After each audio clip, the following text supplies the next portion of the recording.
Hello everyone, my name is Shashank and welcome to my channel. As of now we speak, Nifty is about to touch the 18,000 mark, and the biggest reason for Nifty to touch the 18,000 mark is the foreign portfolio investments in India. Right now the foreign portfolio investments in India are coming in huge quantity. So चलो discuss करते हैं कि किस type की foreign investments India में आती हैं. तो इंडिया में दो टाइप की फॉरेन इन्वेस्टमेंट्स आती हैं. First is the FDI and the second is the FPI. तो जो FDI होता है which is the foreign direct investment, इसमें बेसिकली मार्केट में लॉन्ग टर्म इन्वेस्टमेंट्स आती हैं जो कंपनीज इस समय इंडिया में इन्वेस्ट करती हैं फॉर द नेक्स्ट 20-30 ईयर. जो फैक्ट्रीज के थ्रू, मैन्युफैक्चरिंग यूनिट्स के थ्रू अपने आप को सेटअप करना चाहती हैं, उनको हम कहते हैं फॉरेन डायरेक्ट इन्वेस्टमेंट. और जो सेकंड, जो हमारे लिए काम की है, जो हमारे स्टॉक मार्केट की काम की है, उसको हम कहते हैं foreign portfolio investment. Let's understand that what are the kinds of foreign portfolio investments. तो बेसिकली जो फॉरेन पोर्टफोलियो इन्वेस्टमेंट है वो बहुत ही वॉलेटाइल होती है मार्केट में, बहुत ही शॉर्ट टर्म पीरियड के लिए आती है और इन्वेस्टर्स को बहुत ज़्यादा ह्यूज रिस्क रहता है मार्केट में कि मार्केट किस तरफ जाएगी. तो उसको देखते हुए इन्वेस्टमेंट्स सो अब हम डिस्कस करते हैं कि फॉरेन पोर्टफोलियो इन्वेस्टमेंट क्या होती है और इन किन फैक्टर्स पे डिपेंड करती है. तो बेसिकली फॉरेन पोर्टफोलियो इन्वेस्टमेंट बहुत ही शॉर्ट टर्म पीरियड इन्वेस्टमेंट होती है, 1 से 3 साल के बीच में, और काफ़ी वॉलेटाइल होती है मार्केट में. तो फॉरेन पोर्टफोलियो इन्वेस्टमेंट्स काफ़ी फैक्टर्स पे डिपेंड करती है. उसमें जो सबसे पहला फैक्टर होता है कि जो भी इन्वेस्टर है, जिस भी कंट्री को बिलोंग करता है, उस कंट्री में बैंक्स कैसे परफॉर्म कर रहे हैं. अगर कोई भी फॉरेन पोर्टफोलियो इन्वेस्टर है वो इंडिया में अगर किसी भी कंट्री से अपना मनी इन्वेस्ट कर रहा है, तो अगर वहाँ के बैंक्स का रेपो रेट वहाँ पे बढ़ जाता है तो वो तुरंत ही अपने मार्केट से अपने पैसे को विड्रॉ करता है, जिसकी वजह से हमें मार्केट में शार्प फॉल देखने को भी मिल सकता है. और उसके बाद जो दूसरा फैक्टर होता है वो जियो पॉलिटिक्स होता है.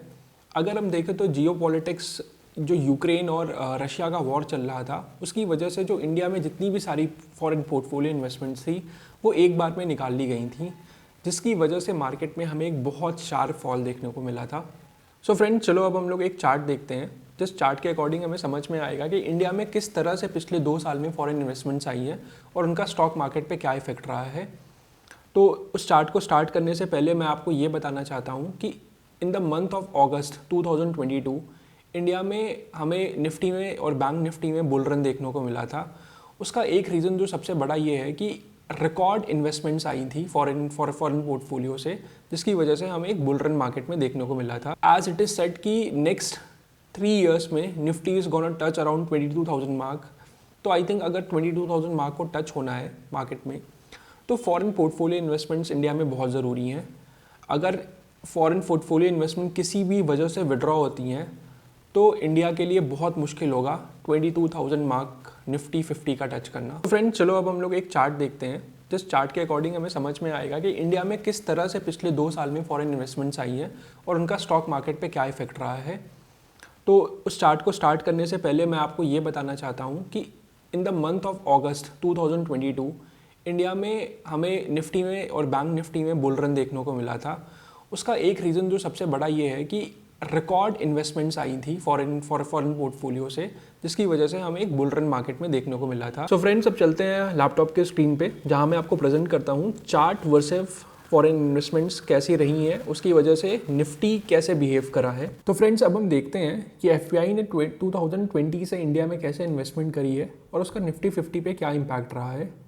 तो पहले अगर मैं अपनी स्क्रीन पे आपको दिखाना चाहता हूँ तो ये FPI की इन्वेस्टमेंट है इंडिया में, कि 2020 में जनवरी से लेकर दिसंबर तक इन्होंने कैसे इन्वेस्ट करा है, ये मैंने इस ग्राफ पे प्रेजेंट करा हुआ है. तो जनवरी में पॉजिटिव इन्वेस्टमेंट, फरवरी में पॉजिटिव इन्वेस्टमेंट, मार्च में बहुत बड़ा डिप था. आई थिंक 2020 का सबसे बड़ा डिप था FPIs का. मार्च के बाद उन्होंने वापस बाइंग करना शुरू कर दी और दिसंबर तक बाइंग करा. अब हम देखते हैं कि 2020 में ये इतनी जो चीज़ें FPI ने करी हैं, इस पर निफ्टी 50 पे क्या इम्पैक्ट पड़ा है मार्केट का. तो अब मैं निफ्टी 50 का चार्ट खोलता हूँ और जहाँ तक मैंने इस चार्ट पे आप देख सकते हैं कि मैंने मार्क करा हुआ है, ये है जनवरी और फरवरी का टाइम जहाँ पे FPI ने बाइंग करी थी. तो मार्केट ऑलमोस्ट 12,000 के रेंज में चल रहा था. बट सिंस ये, अगर आप देख सकते हैं, एक बहुत बड़ा डिप है मार्केट में. दिस वॉज मार्च 2020 जब FPI ने बहुत बड़ी सेलिंग करी है मार्केट में, और उसकी वजह से मार्केट ऑलमोस्ट 8,000 के लेवल पे आ गया है. और उस अब 8,000 के लेवल से मैंने आपको बताया था कि साल भर मार्केट ने फिर से FPI ने सिर्फ बाइंग करी है पूरे साल भर. तो उसकी अगर उसके हिसाब से हम देखते हैं तो मार्केट फिर से वापस ऑलमोस्ट दिस इज़ 2021 का एंड, जहाँ पे उन्होंने 14,000 का लेवल छू दिया। तो this was FPI in 2020। Friends, ये था 2020 हमारे लिए। अब हम 2021 के चार्ट पे हैं, जहाँ पे देख सकता है आप देख सकते हैं कि एफपीआई ने सिर्फ और सिर्फ बाइंग करी है। तो अगर मैं आपको 2020 का डेटा बताऊं, जहाँ पे एफपीआई ने 1,03,156 करोड़ की बाइंग करी थी, वहीं पे 2021 ने एफपीआई ने ऑलमोस्ट 50,089 करोड़ की बाइंग करी है। तो उसकी वजह से अगर हम देखें कि क्या मार्केट पे इम्पैक्ट था, तो अब हम आते हैं निफ्टी 50 के चार्ट पे वापस से, और ये है हमारा 2021। आप जैसे चार्ट पे दे सकते हैं कि ये 2021 है और ये 2022 का लास्ट है। तो यहाँ से 2021 में जो हमारी मार्केट थी दैट वाज अराउंड, मैंने आपको बताया था कि 14,000 पे थी, और 2022 के एंड में आते आते तक market was around, we can say that 17,000, और बीच में मार्केट 18,500 का मार्क टच करके वापस आई थी, जिसमें हमारी कुछ पर्टिकुलर मंथ्स में बहुत हैवी बाइंग हुई थी। और अगर मैं एफपीआई का आपको डेटा दिखाऊं तो ऑलमोस्ट अक्टूबर के मंथ से दिसंबर के मंथ में मार्केट में काफ़ी हमें सेलिंग देखने को मिली है। तो अगर इस डेटा को हम खोलते हैं तो ये अगर आप देख सकते हैं कि अक्टूबर से दिसंबर के बीच में मार्केट में सेलिंग हुई है काफ़ी। एक्चुअली सितंबर से अक्टूबर के बीच में एक बहुत बड़ी सेलिंग हुई है मार्केट में, फिर अक्टूबर में थोड़ी सी बाइंग हुई है और दिसंबर में वापस सेलिंग हुई है, जिसकी वजह से मार्केट 18,500 के मार्क से वापस 17,000 के मार्क पे आ गया।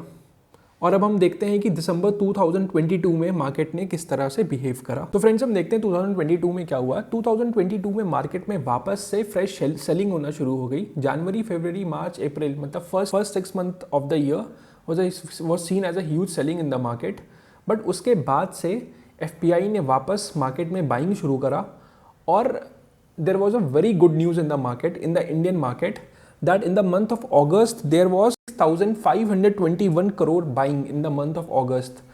और उसी की वजह से हमें अगस्त में बुल रन देखने को मार्केट में मिला, जहाँ पे मार्केट ऑलमोस्ट 16,000 के मार्क से आज 18,000 का, आज जब मैं ये वीडियो रिकॉर्ड कर रहा हूँ तो आज ये मार्केट हमारा 18,000 का मार्क टच करने जा रही है, जो निफ्टी के लिए बहुत बड़ा पॉइंट है।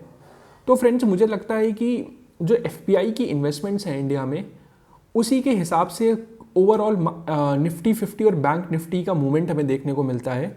अगर एफपीआई की ह्यूज बाइंग रहती है मार्केट में, जिस तरह से प्रेडिक्शंस है मार्केट के कि अगले 3 साल से इंडियन मार्केट में बहुत ज़्यादा एफपीआई बाइंग रहेगी, तो ऑलमोस्ट मार्केट 22 से 23,000 का मार्क टच कर सकती है। तो देखते हैं कि क्या ये टच होता है या नहीं होता। तो फ्रेंड्स, अभी तक हमने देखा कि एफपीआई इन्वेस्टमेंट्स का निफ्टी 50 पे क्या इम्पैक्ट। अब आप लोग मुझे कमेंट करके बताइए कि आपके हिसाब से क्या निफ्टी 50 अगले 3 साल में क्या 21,000 मार्क टच करेगी, और क्या इंडिया में अब एफपीआई इन्वेस्टमेंट्स बढ़ेंगी या घटेंगी। एंड फ्रेंड्स, आप मुझे ड्रॉप डाउन में बताइए कि आपको नेक्स्ट वीडियो किस टॉपिक पे चाहिए, और मैं उस टॉपिक पे आपको वीडियो बना के दूंगा। एंड मेक श्योर कि आप मेरा इंस्टाग्राम पेज फॉलो करो और like and press the bell icon. Thank you, bye bye.